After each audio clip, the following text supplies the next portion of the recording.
السلام علیکم ورحمۃ اللہ وبرکاتہ۔ ناظرین کرام، احکام میت کورس کے اس ویڈیو میں ہم یہ بتائیں گے کہ جنازہ لے چلنے کا طریقہ کیا ہے اور اس کا سنت طریقہ کیا ہے، اس کے تعلق سے کیا حدیث میں فضیلتیں وارد ہیں اور اس کا ثواب کیا ہے۔ تو سب سے پہلے ہم جنازہ لے چلنے کی تعلق سے ایک حدیث جس میں ثواب کا ذکر ہے، امام بخاری نے کتاب الجنائز میں یہ حدیث نقل کی۔ حضرت ابو ہریرہ رضی اللہ تعالی عنہ سے مروی ہے، نبی کریم صلی اللہ علیہ وسلم نے ارشاد فرمایا کہ جنازہ کو جلدی جلدی اٹھاؤ، کیونکہ اگر جنازہ نیک آدمی کا ہے تو یہ ایک کار خیر ہے، اور اگر اس کے سوا یعنی گناہگار آدمی ہے تو پھر یہ ہے کہ تم ایک برائی کو اپنے گردنوں سے اتار رہے ہو۔ ناظرین کرام، جنازہ لے چلنے کے بھی ثواب ہیں اور جلدی کرنے کا تو آپ نے سماعت ہی کیا۔ ہم لے چلنے کے تعلق سے جو ثواب ہے اسے آگے بیان کریں گے۔ سر دست جنازہ اٹھانے کے تعلق سے حکم یہ ہے کہ 4 شخص جنازہ کو اٹھائے، 4 پاؤں پکڑ کے، 4 پائی کے 4 پاؤں پکڑ کے چاروں آدمی اٹھائے، اور ہر شخص ایک ایک پاؤں پکڑا ہو۔ اگر صرف 2 شخص پکڑا ہے تو ایک سرہانے کی طرف ہوگا بیچ میں اور ایک پائیتی کی طرف ہوگا۔ اگر آدمی وہاں پر موجود ہے تو پھر ایسا کرنا بلا ضرورت مکروہ ہے، لیکن اگر ضرورت ہے، چاروں آدمی نہیں پکڑ سکتے، مثلا راستہ تنگ ہے، تو پھر ایسی صورت میں ایک آدمی سرہانے اور ایک آدمی پائیں کی طرف ہو جائے، اس میں کوئی حرج نہیں ہے۔ لیکن بلا ضرورت 2 آدمی کا استعمال کرنا فقہا نے اسے مکروہ لکھا ہے۔ ناظرین کرام، اس کے بعد طریقہ جو یہ ہے جنازہ لے چلنے کا کہ ایک آدمی کے لیے سنت یہ ہے کہ وہ چاروں پایوں کو کندھا دے، اور مکمل سنت یہ ہے کہ چاروں پایوں کو وہ 10 قدم کندھا دے کر چلے۔ اس میں جو طریقہ ہوگا وہ یہ ہے کہ سب سے پہلے داہنے سرہانے والے پائے کو کندھا دے گا، دائنے سرہانے جو ہے میت کے دائنی طرف، اس کو کندھا دے، 10 قدم چلنا ہے۔ پھر 10 قدم چلنے کے بعد چھوڑے اور اسی کے پیچھے جو پائیتی کی طرف پایا ہے اسے کندھا دے اور 10 قدم چلے۔ پھر 10 قدم چلنے کے بعد اسے چھوڑے اور بائیں طرف آئے، اور بائیں طرف میں جو سرہانے کی طرف پایا ہے اسے کندھا دے، 10 قدم چلے۔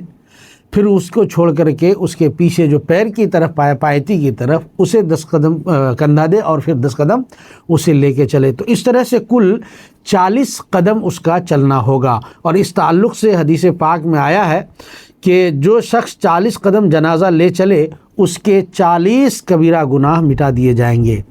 اور نیز حدیث میں یہ بھی آیا ہے کہ جو جنازہ کے چاروں پایوں کو کندھا دے اللہ تعالیٰ اس کی حتمی مغفرت فرما دے گا۔ ناظرین کرام، یہاں پر ایک بات اور یاد رکھنی چاہیے کہ ہم جنازہ جب لے چلیں تو بہت تیزی کے ساتھ نہ چلیں، دوڑتے ہوئے نہ جائیں، میت کو جھٹکا نہ لگے، بلکہ جنازہ لے چلنے میں اعتدال کو اختیار کریں، درمیانی روی کے ساتھ چلیں۔ اور اس میں بھی افضل یہ ہے کہ جو بھی لوگ جنازے میں شریک ہیں وہ جنازے کے پیچھے چلیں، جنازہ کے سائیڈ میں دائیں بائیں ہو کر کے نہ چلیں بلکہ پیچھے چلیں۔ اور اگر کوئی شخص جنازہ سے آگے چل رہا ہے تو اس کے اوپر لازم ہے کہ وہ اتنا آگے ہو کہ دیکھنے والا اسے جنازہ میں شریک نہ سمجھے بلکہ یہ سمجھے کہ یہ کوئی الگ آدمی ہے۔ اور اگر سبھی لوگ جنازے سے آگے چل رہے ہیں اور جنازہ پیچھے ہو گیا ہے تو پھر ایسی صورت میں یہ مکروہ ہے، اس میں گناہ ہے۔ ناظرین کرام، جب جنازہ لے جائیں تو اس میں اس بات کا بھی خیال آپ کو رکھنا ہے کہ سر جو ہے آگے ہو اور پیر پیچھے ہو، یعنی جس طرف قبرستان ہے اس طرف اس کا سر ہو، پیر الٹے طرف ہو۔ اب اگر کسی کا قبرستان اس کے گھر سے پورب ہے تو ظاہر سی بات ہے کہ اس کا سر پورب کو ہوگا اور پیر پچھم کو ہوگا۔ یہاں پر آپ یہ نہ سوچیں کہ پیر قبلہ کی طرف ہو رہا ہے، ایسا کیسے ہوگا؟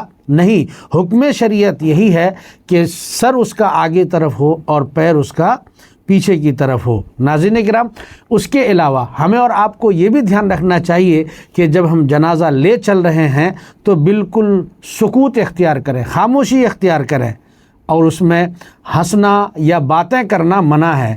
ہنسنے کے تعلق سے ایک روایت آئی ہے حضرت عبداللہ ابن مسعود رضی اللہ تعالی عنہ کی، انہوں نے فرمایا کہ ایک شخص جنازہ کے ساتھ وہ ہنس رہا تھا جنازہ کے پاس، تو حضرت عبداللہ ابن مسعود نے اسے دیکھا۔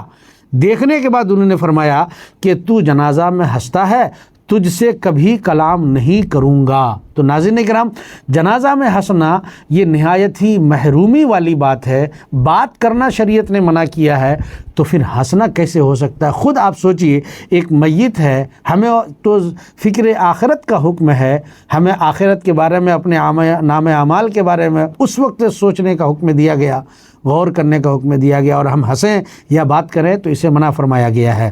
اور اگر ذکر کرنا چاہیں آپ تو دل میں ہی ذکر کریں، لیکن اب چونکہ حالات اتنے بدل گئے کہ لوگ کتنوں سمجھائیے ماننے کو تیار نہیں، گفتگو کریں گے، ہنسیں گے، تو اس لیے زمانے کی اس بدلتے ہوئے حالات کو دیکھتے ہوئے فقہا نے فرمایا کہ آپ زور سے بھی ذکر کر سکتے ہیں، جیسے لا الہ الا اللہ محمد رسول اللہ، کلمہ طیبہ کا، یہاں تک فقہا نے اجازت دی ہے۔ لیکن آج تو اب یہ دیکھا جا رہا ہے کہ لوگ جنازے کے ساتھ جا رہے ہیں تو نعرہ تکبیر اور نعرہ رسالت کی صدائیں بلند کر رہے ہیں، یہ ہے تو وہ ہے۔ میرے خیال سے اس چیز کی اجازت نہیں ہونی چاہیے۔ حکم شریعت جہاں تک ہے کہ وہ چپ رہنا ہے تو چپ رہیے، لیکن علماء نے اگر بوجہ مجبوری یا کسی اور ضرورت کے پیش نظر ذکر کی اجازت دی ہے فقہاء کرام نے، تو ہمیں ذکر ہی کرنا چاہیے۔ اس کے علاوہ جب ہم جنازہ لے کر پہنچ جائیں جنازہ گاہ میں، تو وہاں پر جب تک جنازہ نہ رکھا جائے بیٹھنا مکروہ ہے، اور پھر جب جنازہ رکھ دیا جائے تو بلا ضرورت کھڑا نہ رہے۔ ناظرین کرام، یہ جنازہ لے چلنے کا طریقہ ہے، اور جنازہ میں ہمیں اور آپ کو شرکت کرنے کا یہ ثواب ہے۔ بہت سارے لوگ جنازے میں شرکت کرتے ہیں اور مٹی میں شرکت نہیں کرتے، اور بہت سارے مقامات پر تو یہ دیکھا گیا کہ کندھے پہ جنازہ لے کے تو چلے، لیکن جنازہ گاہ میں پہنچنے کے بعد کنارے ہٹ جاتے ہیں اور کہیں بیٹھ جاتے ہیں، اور جنازہ پڑھنے کے لیے کسی دوسرے کا انتظار کرتے ہیں یا دوسرے کے حوالے کر دیتے ہیں۔ ہمیں یہ بتائیے کہ کیا آپ اس لائق نہیں ہے کہ آپ جنازے کی نماز پڑھ سکیں؟ اگر نہیں ہے تو پھر کاہے کے لیے گئے؟ دکھانے کے لیے، منہ دکھانے کے لیے، یا پھر یہ تاکہ لوگ ہمیں کوئی برا بھلا نہ کہے؟ ناظرین کرام، اس سے تو نہ جانا بہتر ہے۔ آپ گئے ہیں جنازے میں ضرور شرکت کیجئے، اس لیے کہ اگر مان لیجئے میت گنہگار ہے تو اس میں جو لوگ بھی شریک ہوں گے، اور اس کی تعداد اگر 40 کی پہنچ جاتی ہے شرکائے جنازہ کی، تو حدیث میں آیا ہے کہ اس 40 آدمی میں کوئی ایک اللہ کا ولی ضرور ہوگا۔ اگر وہ دعا کر دے اور آمین کہہ دے تو پھر رب تبارک تعالیٰ اس کی دعا قبول فرماتا ہے، اس کے صدقے سے میت کی بھی مغفرت ہوتی ہے اور جنازہ میں شریک ہونے والے کی بھی مغفرت ہوتی ہے۔ اور اگر خود میت یعنی جو مردار ہے وہی اگر اللہ کے نزدیک محبوب و مقرب بندہ ہے، تو پھر آپ کی شرکت اس جنازے میں آپ کے لیے باعث خیر و برکت ہے۔ بہرصورت جنازہ میں شرکت کرنا، نماز جنازہ پڑھنا، یہ ہمارے لیے ہر حال میں بہتر ہے، باعث خیر و برکت ہے۔ انشاءاللہ العزیز اس پر بھی ہمارا آگے ایک ویڈیو آئے گا جسے آپ ضرور ملاحظہ فرمائیں۔ السلام علیکم ورحمۃ اللہ وبرکاتہ۔